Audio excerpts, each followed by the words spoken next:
Hello guys! Ang bidyong ito ay para sa mga nagtatanong kung paano daw ba tanggalin yung nagpa-pop up na message ng messenger habang naglalaro. Katulad nito, yung nasa itaas. Pero bago yun, kung bago ka pa lang sa aking YouTube channel, ay huwag mong kalimutan mag-subscribe at i-hit ang notification bell para lagi kang updated sa mga videos na kagaya nito.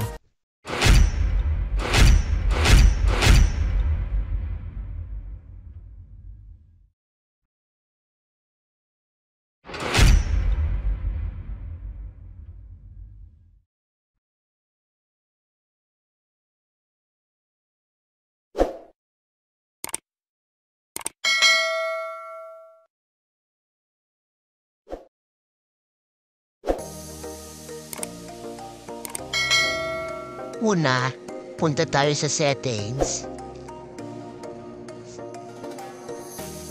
Click lang natin ang settings. Ganyan. Pagka nandito, hanapin lang natin yung special function. Yan. Click natin yan, special function.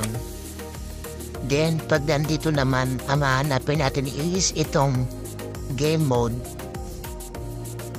Click lang natin yan. Yan. Then, pag nandito ka na, ang sunod mo naman na i-click ay itong message notification method. At yan, kung mapapansin mo, may sample siya na nag-slide na message. So, ang gagawin natin, i-hide na natin yan. So, click lang natin yung hide notification. Yan. Pag napilit mo na yan, okay na yan. Then, back mo na. Laro ka na ulit, tapos abang naglalaro ka, wala nang nilabas na message sa itaas. So, yun lang. Sana nakatulong.